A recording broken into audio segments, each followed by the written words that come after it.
পিতা পুত্র পবিত্র আত্মার নামে আমেন। খ্রিস্টতম আমার পরম প্রিয়জনেরা, আজ 1 আগস্ট, আর আজকে মাসের প্রথম শুক্রবার। আর প্রত্যেক মাসে প্রথম শুক্রবারে আমরা স্মরণ করি প্রভু যিশুর করুণার কথা, তার হৃদয়ের কথা, যে হৃদয়ে আমাদের প্রত্যেকের জন্য রয়েছে অপরন্ত ভালোবাসা।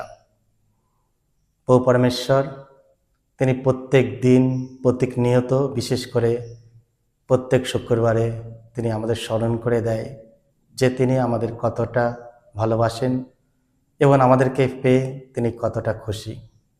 এসো আজকে মাসের এই প্রথম শুক্রবারে আমরা প্রভুর বাণীতে ধ্যান করি এবং প্রভুকে আরও ভালোবাসতে চেষ্টা করি, কারণ তিনি সর্বদাই আমাদের ভালোবাসেন, আমাদের করুণা দেখিয়ে থাকেন। আজকের পবিত্র মঙ্গল সমাচার নেওয়া হয়েছে মতি রচিত মঙ্গল সমাচার থেকে 13 অধ্যায় 54 থেকে 58 পদ। যিশু একদিন নিজের শহরে এলেন। সেখানকার সমাজগৃহে তিনি লোকদের এমনভাবে উপদেশ দিতে লাগলেন যে সকলে অবাক হয়ে বলতে লাগলো, এত জ্ঞান আর এমন সব অলৌকিক কাজ করার শক্তি ও পেল কোত্থেকে? ও কি সেই ছুতরের ছেলে নয়?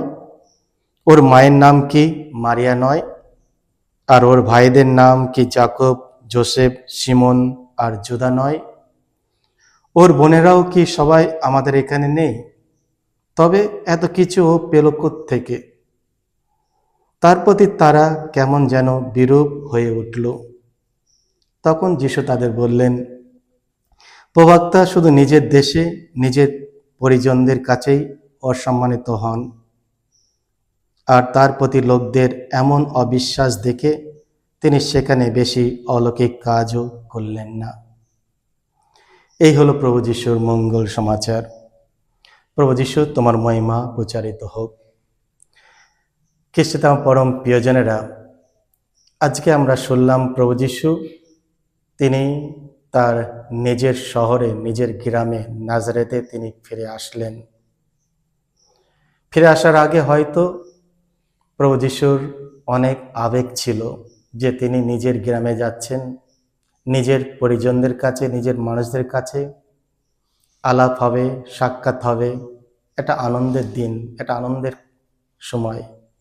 হয়তো সেই অনুভূতি নিয়ে তিনি আসলেন যে মানুষের সঙ্গে কিছু কথা বলবেন, কিছু কাজ তিনি করবেন, মানুষকে শিক্ষা দেবেন।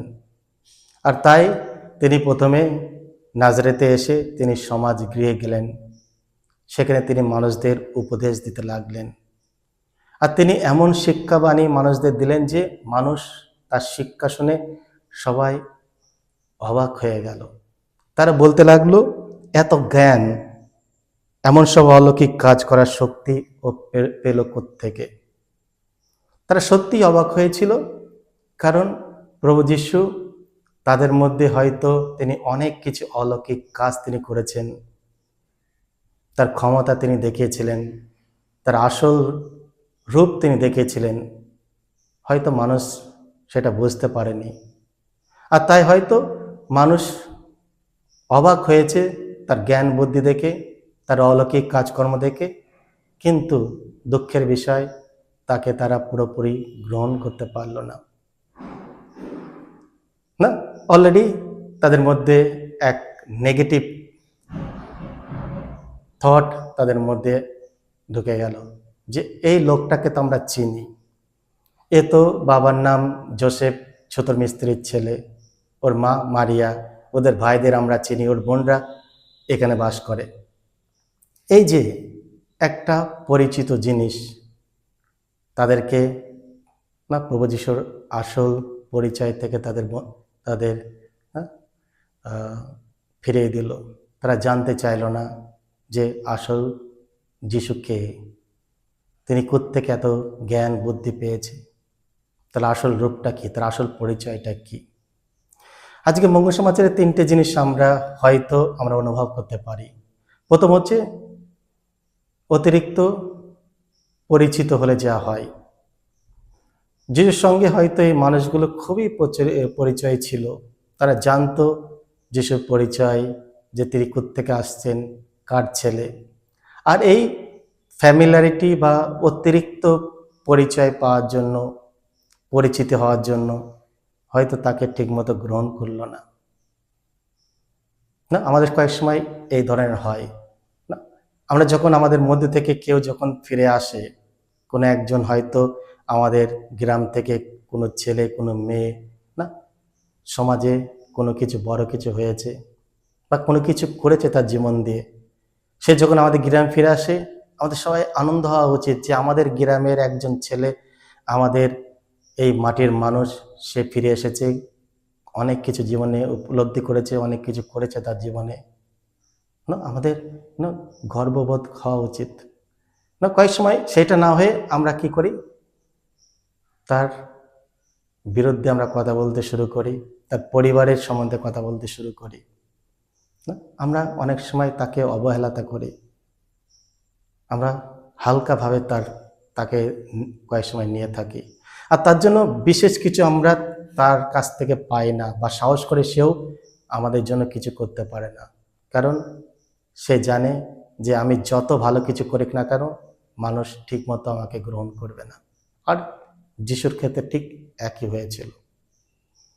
হ্যাঁ, যিশুকে তারা গ্রহণ করতে পারেনি, তারা অবাক হয়েছিল, কিন্তু তার জ্ঞান, বুদ্ধি, অলৌকিক কাজ দেখে তাকে তারা না ঠিকমতো গ্রহণ করতে পারেনি।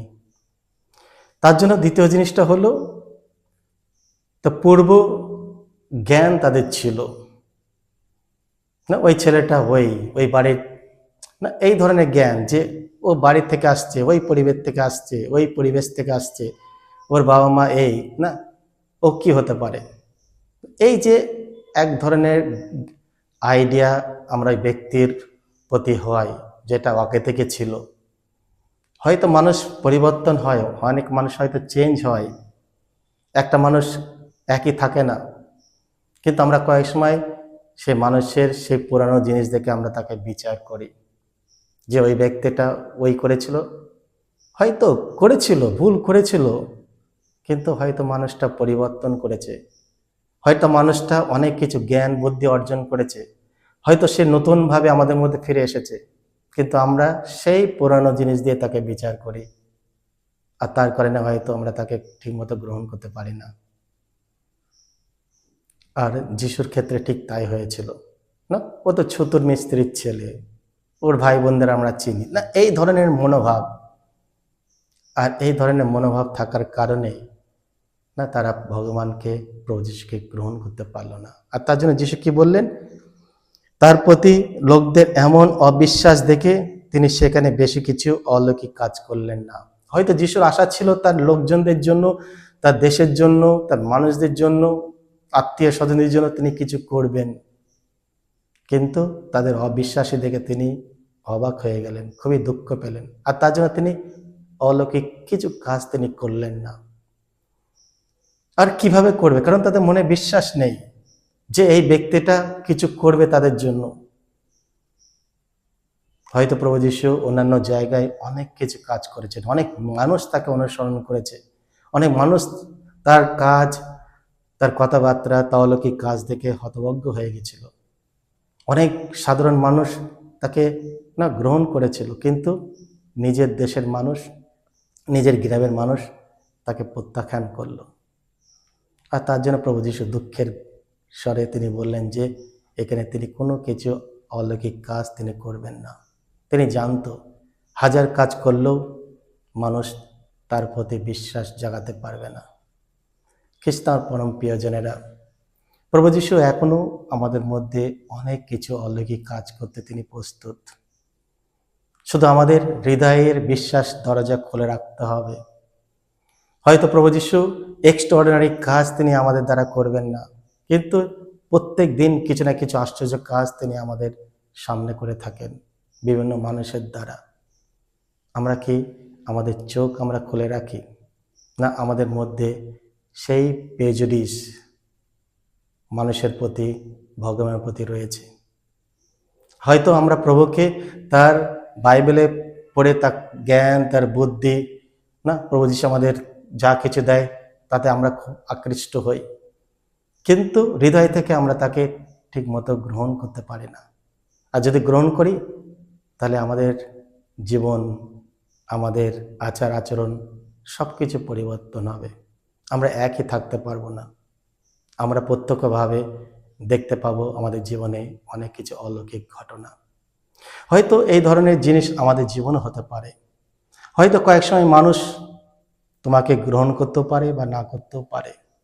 হয়তো ঈশ্বরের অনুগ্রহে তুমি একটা স্পেশাল কিছু করছো, হয়তো তুমি পরিবর্তন হয়েছে, ঈশ্বর তোমাকে অনেক কিছু অনুগ্রহ আশীর্বাদে ধন্য করেছে, তুমি কিছু করতে চাও, হয়তো বাণী প্রচার, হয়তো মানুষ সেবামূলক কাজ। কিন্তু কয়েক সময় আমরা হয়তো মানুষের দ্বারা প্রত্যাখ্যাত হব, বিশেষ করে আমাদের নিজেদের মানুষের দ্বারা, আমাদের হয়তো আত্মীয় স্বজন দ্বারা।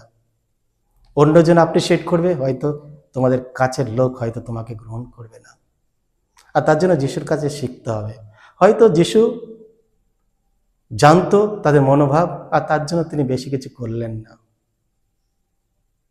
কিন্তু যিশু সেই ভালো কাজটা করার জন্য যে উদ্দেশ্য তিনি এসেছিলেন তিনি করে গেছেন। হয়তো নিজের দেশে নয়, নিজের বাড়ির, নিজের গ্রামে নয়, অন্য জায়গায় তিনি করে গেছেন। আমাদের ঠিক একই। হয়তো তোমার পরিবেশে, তোমার পরিবারে, হয়তো তোমার আত্মীয় স্বজন তোমাকে গ্রহণ করবে না, কিন্তু অনেকজন রয়েছে হয়তো তোমার অপেক্ষায় রয়েছে। হয়তো তোমাকে অনেকজন অনুসরণ করে, হয়তো অনেকজন তোমার প্রশংসা করবে, হয়তো অনেকজন তোমাকে মানবে। আর তার জন্য একদিকে যখন মানুষ গ্রহণ করছে না, অন্যদিকে দরজা খোলা রয়েছে তোমার জন্য। তাই এসো আমরা ডিসকারেজ যেন না হই। ঈশ্বর যদি আমাদের প্রত্যেকের জন্য কিছু পরিকল্পনা থাকে, সেই পরিকল্পনার সামনে নিয়ে আমরা সবাই এগিয়ে যাই।